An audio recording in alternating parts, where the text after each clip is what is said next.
பாவீங்களா, இவ்வளவு பேர் கமெண்ட் பண்றீங்களா? இந்த ஸ்பாட்ல அவ்வளவு ஃபேமஸான பிரியாணியா கிடைக்குது. சரின்னு சொல்லிட்டு அங்க போனா நிறைய கூட்டமா இருந்துச்சுங்க. கூட்டத்துல அண்ணா எவ்வளோன்னு கேட்டேன். 120 ரூபாப்பா அப்படின்னாரு.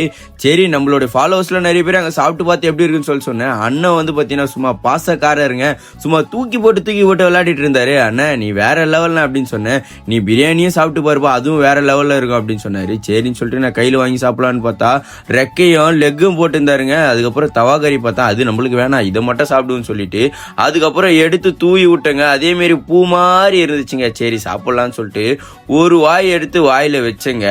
வச்ச உடனே பாத்தீங்கன்னா அப்படியே மறந்து போயிட்டேங்க. அதுக்கப்புறம் 10 நாள் சாப்பிடாத மாதிரி லெக் பீஸ் எடுத்து வாயில போட்டு கடின்னு கடிச்சு அப்பா வேற மாதிரி அப்படின்னு சொல்லிட்டு அண்ணனை நான் விடுறதா இல்லை அப்படின்னு சொல்லிட்டு அண்ணனாண்ட போனேன். அண்ணன் வந்து ஃபுல் டீட்டெயிலும் கொடுத்துட்டு இருந்தாரு. உனக்கு ஒண்ணு வேணும்னா சொல்லுப்பா நான் தரேன் அப்படின்னாரு. இந்த ஸ்பாட்ல கண்டிப்பா ட்ரை பண்ணுங்க. நீங்க கமெண்ட் பண்ணது கரெக்டு தான் அண்ணன் கிட்ட. அதுக்கப்புறம் சொன்னேன் அண்ணா பாய் சொன்னேன்.